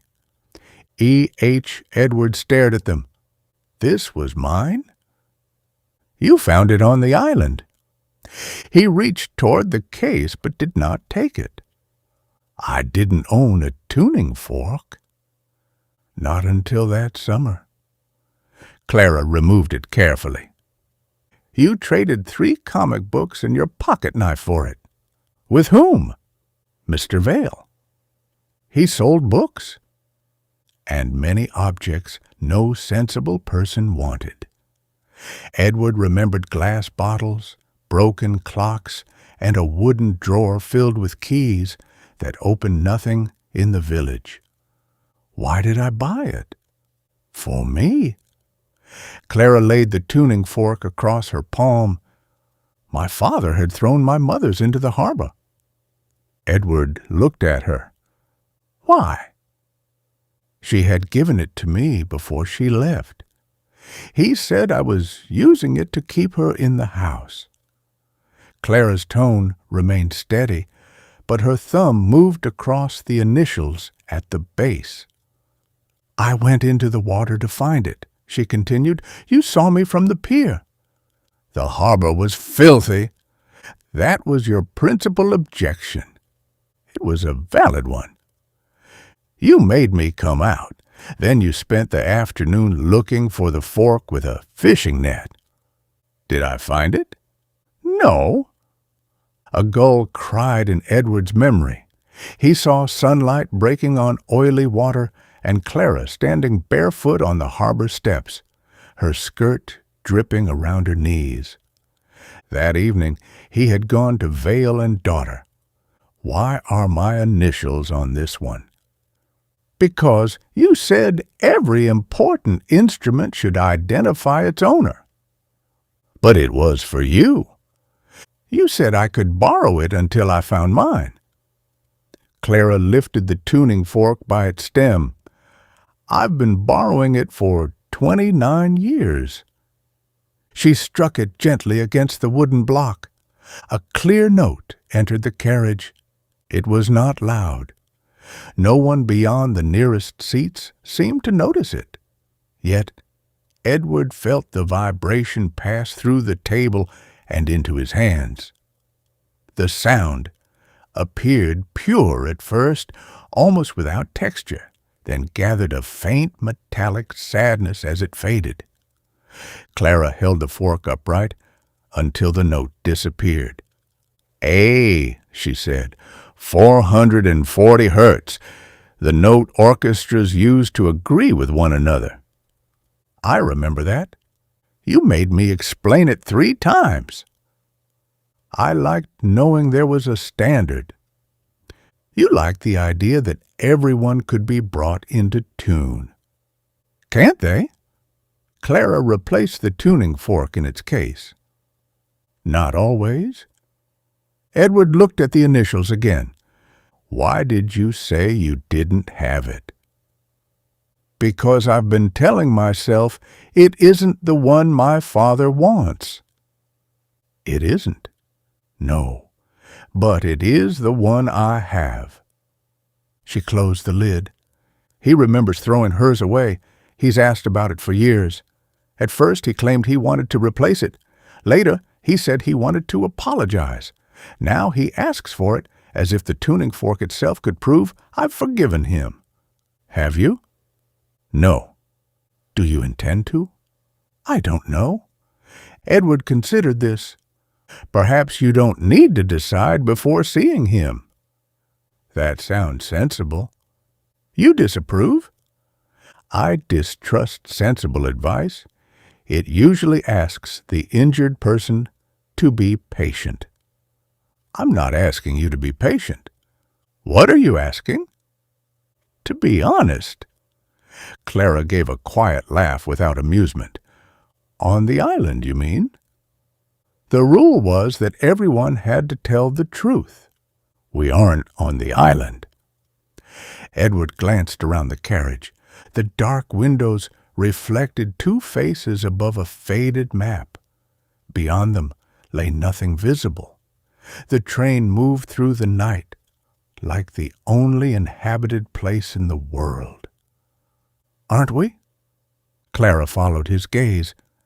After a moment, She opened the wooden case again. "When I see him," she said, "I want him to be sorry in the right way." Edward waited. "I don't want an old man's apology because he is frightened of dying. I want my father, as he was then, to understand what he did. I want him to see me at 11, standing in the harbor, after he threw away the last thing my mother gave me. That person no longer exists. I know. Neither does the girl." Clara's eyes met his in the window. "Yes, she does." Edward looked back at the map. She was right. The children had not disappeared. They had simply learned to speak in adult voices, to carry briefcases and house keys, to answer difficult questions with well-practiced silence. "What truth did you tell on the island?" he asked. Clara leaned back. "The first time." "Yes, that I didn't believe my mother was coming back." Edward remembered the children sitting inside the ruined watchtower. The wind had moved through the stones, carrying the smell of grass and seawater. One by one, they had surrendered small secrets. Simon had confessed that he had broken his grandfather's compass. Amelia had admitted the photograph of the film star belonged to her sister. Sarah had admitted she stole the spoon because she wanted to be arrested and sent home. Then Lark had spoken. She had held the tuning fork in both hands while looking through the doorway toward the mainland. Edward had wanted to tell her she was wrong. Mothers came back. Families survived. Adults made promises and kept them. He had believed those things for perhaps 3 more days. "What did you say?" Clara asked. "I don't remember." "You said you wished your father would leave." Edward looked at her sharply. "You remember?" "I remember everything from that afternoon." "Apparently, better than I do." "No." She closed the wooden case. "You remember? You simply spent longer learning how not to." The train entered a tunnel. The reflected carriage replaced the outside world completely. Edward saw himself seated opposite Clara, their belongings arranged between them like evidence: the book, the map, and the tuning fork. Then he saw something else. In the map's lower corner, beneath the bird, the paper had begun to separate along the fold. A dark line ran directly through the island. Edward placed his fingers on either side of it. "What are you doing?" Clara asked. "Something I should have done years ago." He tore the map carefully along the crease. Clara stared at him. The sound was small, but irreversible. Edward kept the half containing St. Marlowe, the church, the house, and the path through the dunes. He turned the other half around and slid it across the table. The chain of rocks crossed Clara's piece and ended at the island marked London. The bird she had drawn spread its wings beneath it. "It was yours," he said. "You should have it." Clara touched the torn edge. "You've split the root." "We both remember the missing part. That isn't how maps work." "It is now." The train emerged from the tunnel. Scattered lights appeared beyond the glass, first isolated and then gathering into streets. The outskirts of London. Clara looked at the half-map in front of her. "I came to the station 3 nights because I thought you had left without me," she said. "I know." "If we separate at King's Cross, will you disappear again?" The question was so direct that Edward felt the instinct to protect himself rise at once. He could tell her they were no longer children. He could mention Manchester, York, and the complicated geometry of adult lives. He could promise to write, knowing how easily promises became old messages left unanswered. Instead, he took a business card from his wallet. He turned it over and wrote his personal number on the back. Clara watched him place it on her half of the map. "That looks very official," she said. "I'm an architect. We communicate through stationery." "Is this another single ticket?" "No." "Good." Clara picked up the card and wrote something beneath his number. Then she returned it to him. Her number? Underneath it, she had added 7 musical notes. 4 slow, 3 quick. Edward traced them with his thumb. "We still haven't discussed what happened in the water," he said. "No." "Or why I thought I saved you." Clara's expression became serious. "That part will hurt." "I know." The lights outside multiplied. Rows of houses slipped past, their windows glowing gold against the final darkness before dawn. Edward folded his half of the map and placed it beside the keys in his coat. "Tell me anyway," he said. Clara closed the tuning fork case and returned it to her bag. Outside, London gathered around them. Rows of terraced houses appeared beside the tracks, their gardens dark and narrow. Street lamps illuminated wet roads on which no cars moved. In an upstairs window, a man stood holding a baby against his shoulder. A moment later, both were gone. Clara watched the city pass. "When you ran from the cottage," she began, "I waited outside." "In the rain?" "Your father had locked the door." Edward remembered the lock turning. He had been inside by then, standing in the hallway while water dripped from his clothes. His father had pushed past Clara and pulled Edward through the doorway. His mother had been kneeling among the scattered letters. "Why didn't you go home?" "I thought you might come back out." "And when I didn't?" "I heard your parents arguing. Then a window opened upstairs." Edward saw his childhood bedroom, the narrow bed beneath the sloping ceiling, the model aeroplane suspended above it, a suitcase lying open on the floor. "I climbed onto the kitchen roof." "You jumped." "It wasn't very high." "You broke the trellis." "That was already broken." "It wasn't." "Your mother blamed the wind." Edward smiled faintly. "She often did that." Clara turned from the window. "You ran toward the dunes.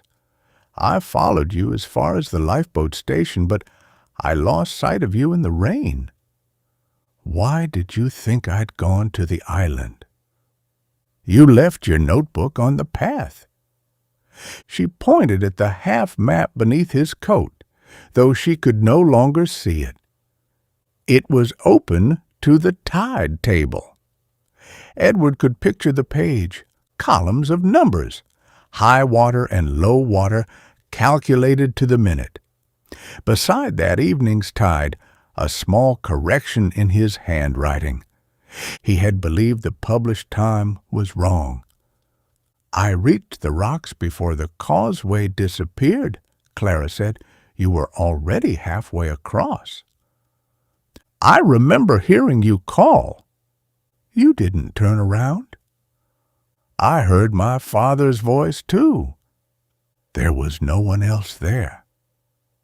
"I know that now." Edward looked at the rain trembling on the window. At 13, he had imagined reaching the island and remaining there until everyone stopped searching. He would sleep inside the watchtower and catch fish with Simon's abandoned line. When the weather cleared, he would build the house from his drawings. He had not thought beyond morning. "What happened when you reached me?" he asked. "You were sitting inside the tower with the letters." "I took them?" "Only one." "Which one?" "The one addressed to Daniel." The name passed through him again. Daniel had been his mother's younger brother, dead before Edward was born. His father had discovered the letters and assumed Daniel was another man. Edward had done the same. He had understood the truth only years later, after finding a family photograph with the name written on the back. His mother had not been planning to leave her husband for someone else. She had been planning to escape him. "I read it on the island," Edward said. "You read it aloud." The words returned in fragments. "I have waited because I thought endurance was kindness. I no longer believe that." Edward remembered his mother's handwriting blurring beneath raindrops. He remembered the terror of discovering that his parents' marriage was not a solid thing cracking apart, but a cage whose door had briefly opened. "What did you say to me?" he asked. "That we had to go back." "And I refused." "Yes. Why?" "You said if you returned, your mother would stay because of you." Edward closed his eyes. The thought had possessed the perfect cruelty of childhood logic. If he disappeared, his mother would be free. She would leave his father, find somewhere safe, and begin again. He had imagined joining her later, once the danger had passed. "I thought I was helping her." "I know. What did you do?" "I lied." Edward opened his eyes. "I told you I'd seen your mother leave the cottage with a suitcase. I said she was waiting at the station." "She wasn't." "No." "But I believed you." "You wanted to." Edward remembered running from the watchtower, rain striking his face, Clara behind him, trying to keep pace as they crossed the grass. They had reached the island's edge. The rocks were gone. "How high was the water?" he asked. "Above the causeway, below my waist at first." "We should have waited for rescue." There was no rescue coming. No one knew where we were. My notebook was on the path. Open in the rain, your name had washed away. Edward leaned his forearms against the table. "So we crossed."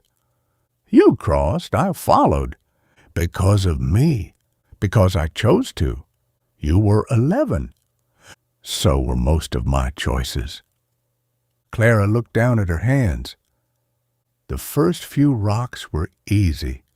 We could feel them beneath our shoes. Then the waves became stronger. I held your hand until I slipped.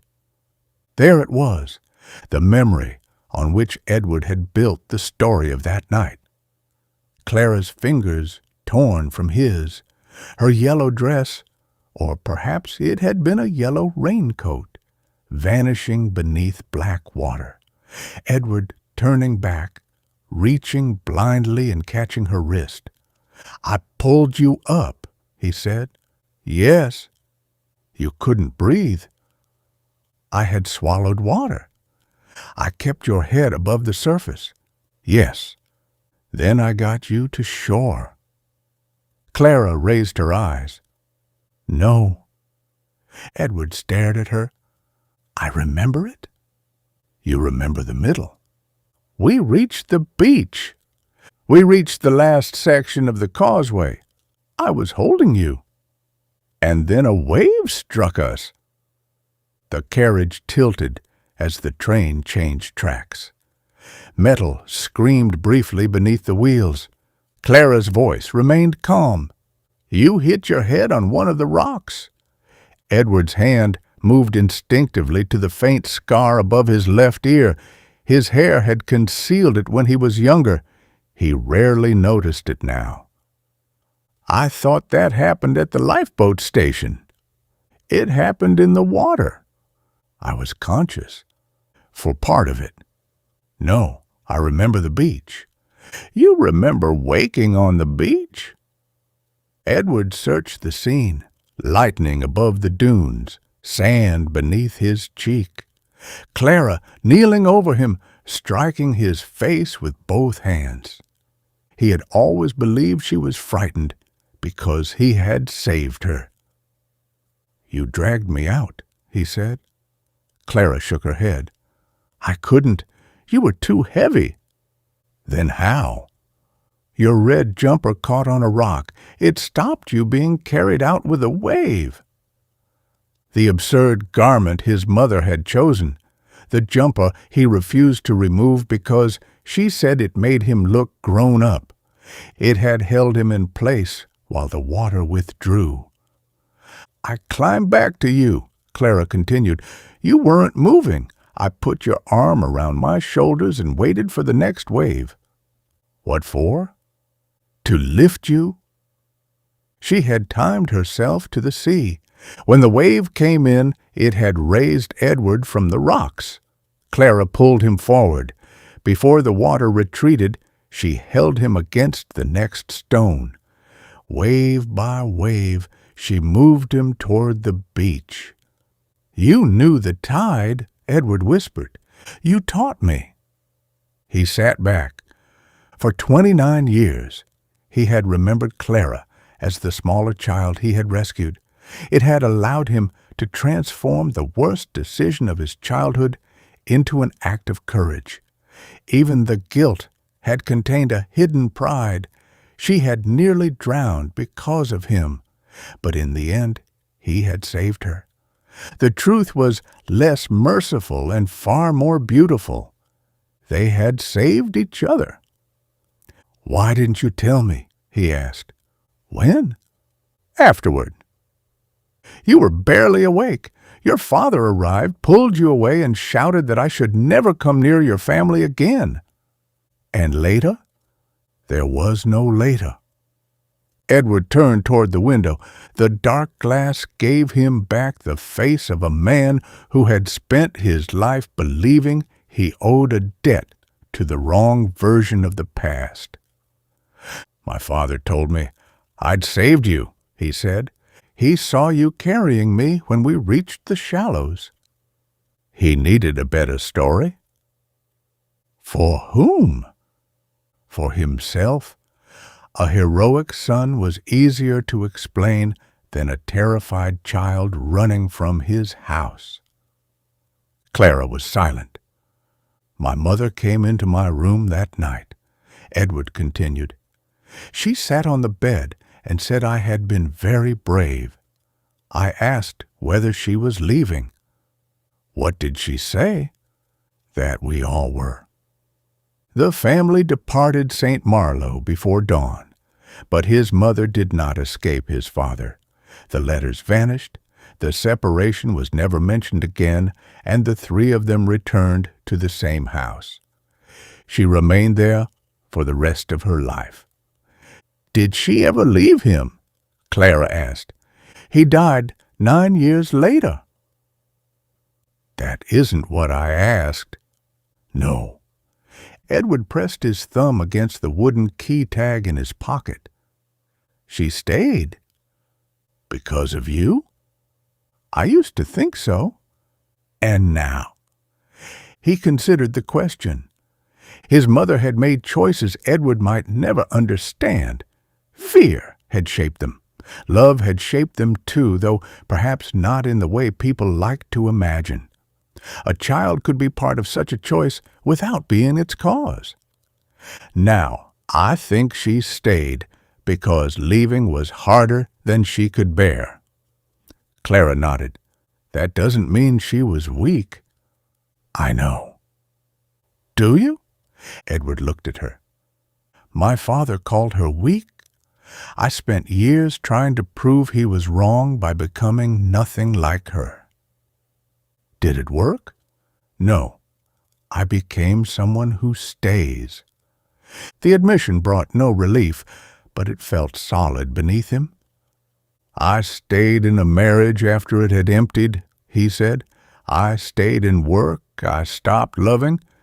I stayed away from St. Marlowe because returning frightened me. And now I'm selling her house because keeping it would require deciding what it means." Clara glanced toward his coat pocket. "What does it mean?"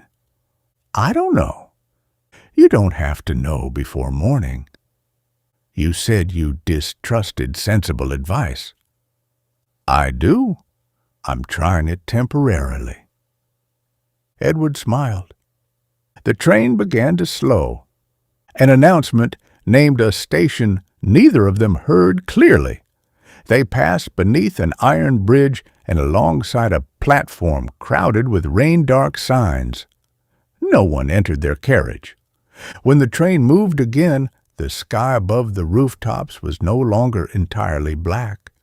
A thin gray line had appeared in the east. Clara held the half-map in both hands. "I lied about one more thing," she said. Edward waited. "I didn't go to the station for 3 nights because I thought you were there." "Why then?" "Because of the promise." "The midnight train?" She nodded.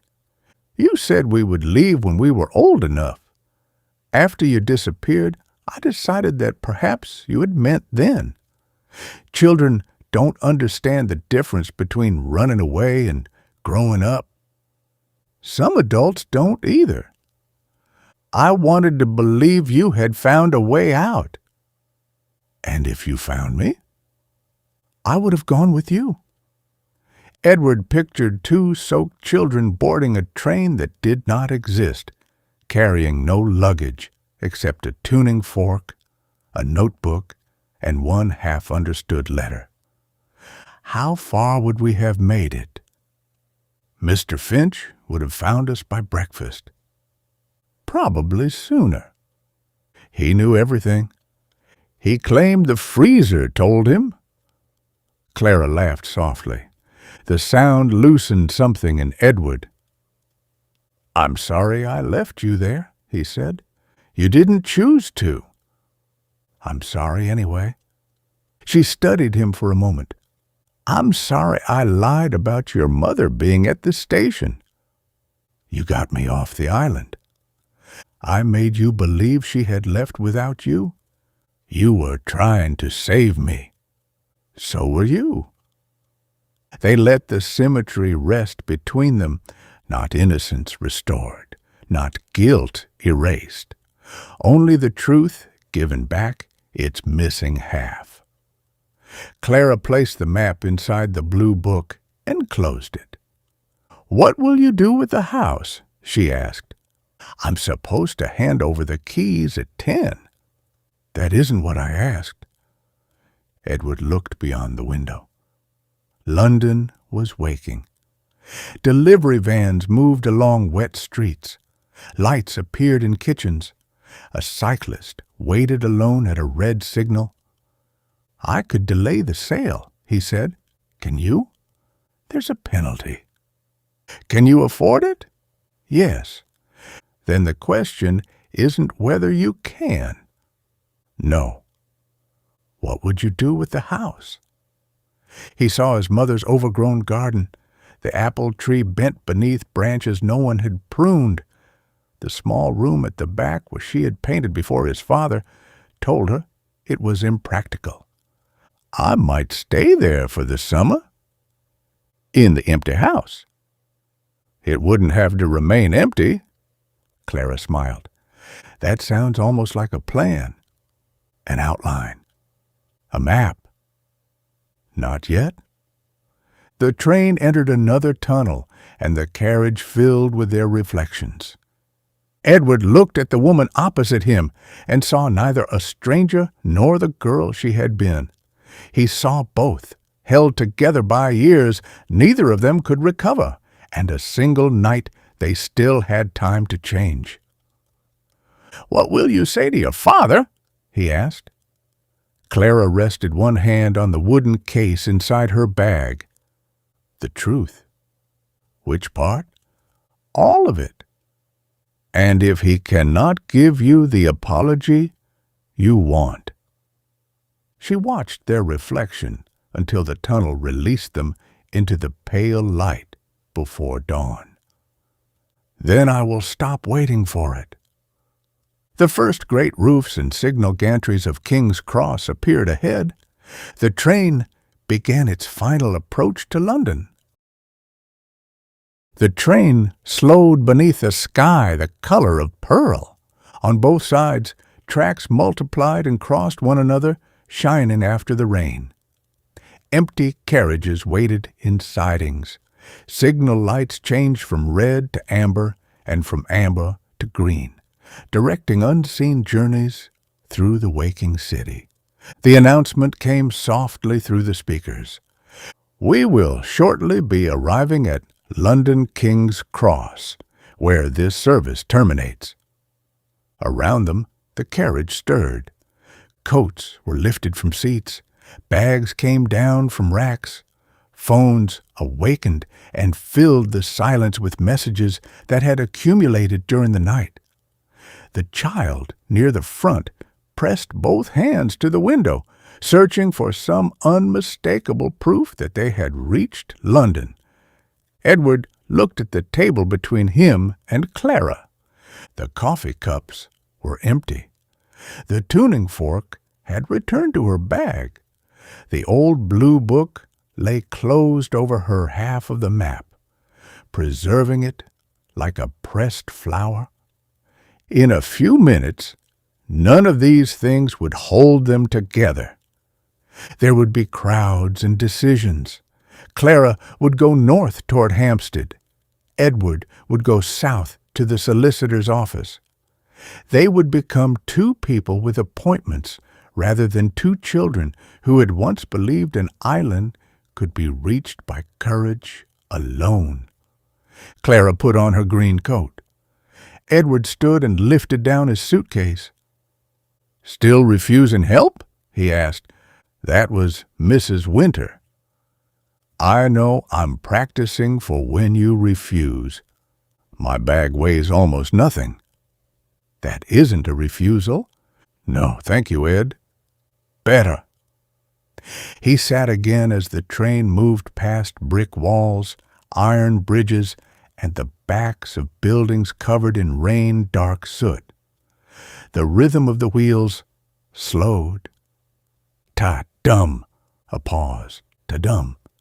Each silence lasted longer than the one before. Clara placed the blue book inside her bag, then stopped. "This doesn't belong to me." "The book? Mrs. Winter may come back for it." "Not unless she catches another train to London." "We should hand it in." "To whom?" "The station staff." Edward imagined the book entering a lost property office, acquiring a label, and waiting beneath fluorescent lights for an elderly woman who might never know where she had left it. "Keep it," he said. "That would be stealing. You rescued it." "That is a generous interpretation. You might find her name inside." Clara opened the cover. On the first page, written in pale ink, were the words, "Margaret Winter, St. Marlow Primary School, 1968. Clara looked at Edward. "St. Marlow." He leaned closer. Beneath the name was a purple stamp of a bird with outstretched wings. Around it, barely legible, ran the words, "School Library." "Our school didn't have a stamp like that," Edward said. "You didn't attend the school." "Neither did you." "Summer reading club." He remembered a cool classroom with high windows, children sitting cross-legged on the floor while a woman read aloud from a blue book. Mrs. Winter had been younger then, dark-haired, energetic, and fond of scarves printed with stars. She had organized the village treasure hunt and allowed the children to borrow books without filling in the proper cards. "She knew us," Clara said. "She must have. Do you think she recognized us tonight?" Edward recalled the old woman's quiet laugh when they spoke about Mr. Finch, the book placed carefully on top of her suitcase, her refusal of help, the empty seat after she left. "She asked whether it was Casterly," he said. "It wasn't even on this line." "So she left the book deliberately?" "That would be an extraordinary coincidence." "So is this." Clara ran her thumb over Mrs. Winter's name. "Perhaps she heard us talking. We hadn't mentioned St. Marlowe before she sat down." "Then perhaps she simply forgot it." Edward smiled. "Does that disappoint you?" "A little." "Keep the book anyway. Return it to St. Marlowe one day." "Are you going back?" He had not considered the possibility until she asked. For years, St. Marlowe had remained fixed in 1997. To return would mean discovering what had disappeared. Mr. Finch's shop might be a cafe now. Vale and Daughter might have become a holiday rental office. The abandoned house might have been demolished, the cedar tree cut down, and the island given some official name neither child had ever used. Yet it would also mean discovering what remained. "Yes," he said, "I think I am." "When?" "Before the end of summer." Clara looked through the window at the city gathering beyond it. "There aren't many weeks left." "I know." The train passed beneath the station roof. Daylight vanished, replaced by rows of white lamps receding above the platform. The brakes sighed. Passengers swayed gently as the carriage moved the last few yards. Edward stood. "So," Clara said, looking up at him, "we finally made it." "To London?" "Our London was smaller and considerably wetter. It had a better view. No reliable train service." She smiled. "We're 29 years late." The carriage stopped. Edward looked down at her. "No," he said, "we arrived when we could." The doors opened.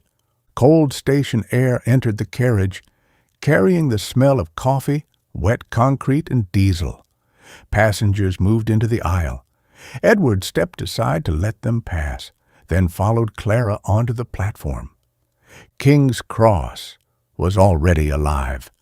Announcements echoed beneath the iron roof.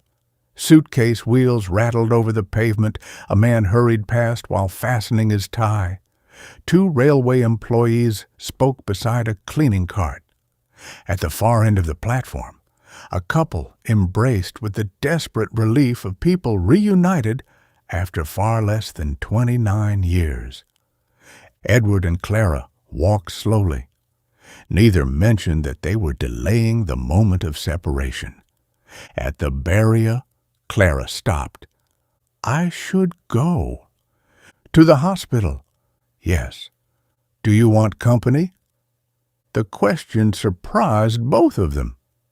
Clara looked toward the concourse where signs pointed toward the underground and the city beyond. "I don't know how long I'll be there." "That wasn't my question." She turned back to him. For an instant, Edward thought she might accept. He imagined sitting beside her in a hospital waiting room, 2 cups of bad coffee between them, while she decided whether to enter her father's room. Then she shook her head. "I need to do this alone." Edward nodded. "But," she continued, "you could wait somewhere nearby." "If you want." "There's a cafe across from the hospital. It has terrible tea." "You remember it fondly?" "My father took me there after appointments when I was little." That seems complicated. Most landmarks are. Edward took out his phone. I'll postpone the meeting with the solicitor. Are you certain? No. Good.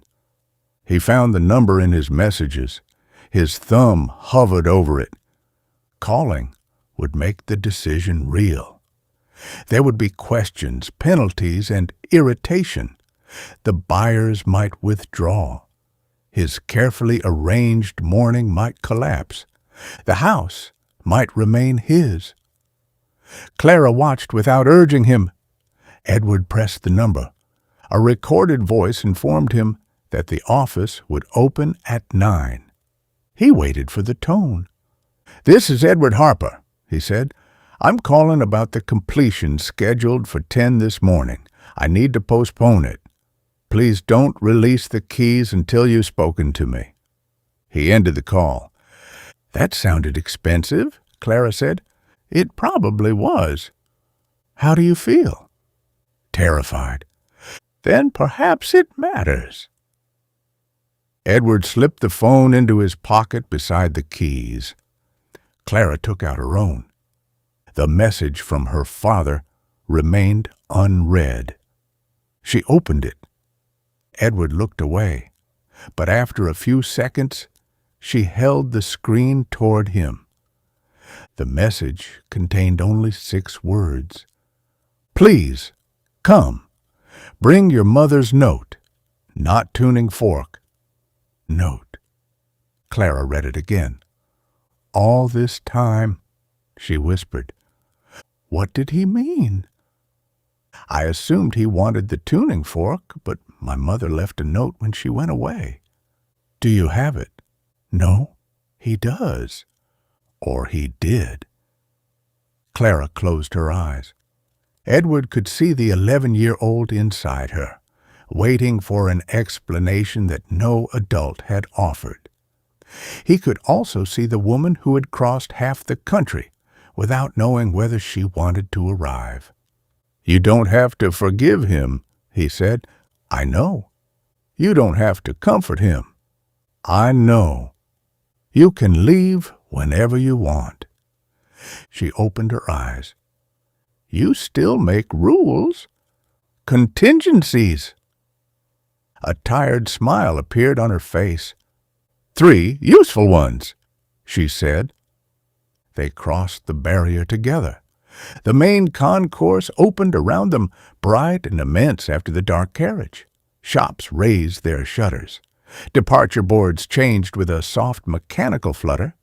Travelers flowed toward every exit. Clara stopped beneath the clock. "This is where we separate," she said, "for now." "For now," she agreed. Edward held out his hand. Clara looked at it. "That's rather formal." I panicked. She took his hand, but instead of shaking it, she stepped closer and embraced him. For 1 second, Edward remained motionless. Then his arms closed around her. She smelled of rain, cold air, and the faint lavender scent of the carriage soap. Beneath her coat, he felt the hard outline of the wooden tuning fork case. He thought of 2 children clinging to each other in black water. This was different. Neither was drowning. Clara released him. "Professor," she said, "Lark, don't disappear." "I won't." She turned toward the underground. Edward watched her walk a dozen steps before calling her name. Clara looked back. "St. Marlowe," he said, "the last night of August." Her expression softened. "Is there a midnight train now?" "I'll check." "And if there isn't?" "We'll take an earlier one and wait." "That sounds dangerously practical." "I've changed." "Not entirely." People moved between them. For a moment, Clara disappeared behind a family carrying bright red suitcases. Then she emerged on the other side. "I'll call you from the cafe," she said. Edward nodded. This time, when she turned away, he did not feel abandoned. He stood beneath the clock until she vanished into the crowd, then walked toward the station exit. Morning had begun while they were underground. The rain had stopped.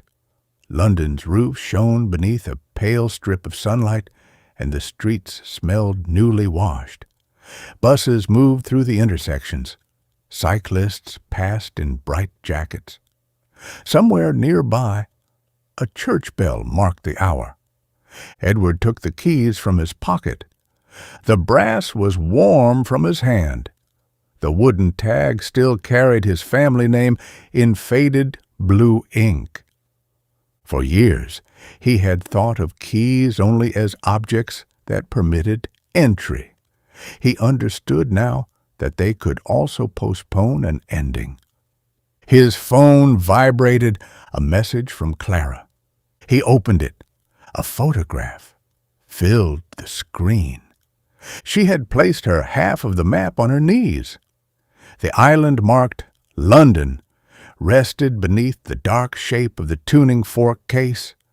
Below it, she had typed, "No return ticket this time." Edward smiled. He photographed his own half. St. Marlowe, the abandoned house, and the path that disappeared into the torn edge of the paper. Then he wrote, "Good. I never liked single journeys." He sent the message and stepped into the morning. Behind him, another train entered the station, its wheels beating against the rails in a rhythm almost, but not quite, like a forgotten song. Epilogue. On the last night of August, two figures stood beneath the clock at St. Marlowe Station. Clara carried the blue book. Edward held the map, its two halves joined by a new strip of tape. There was no midnight train to London, so they boarded the last one instead. As the village disappeared behind them, Clara hummed 7 familiar notes. Edward added the ending. Outside, the sea was hidden in darkness. But this time, neither of them needed a map. They already knew the way.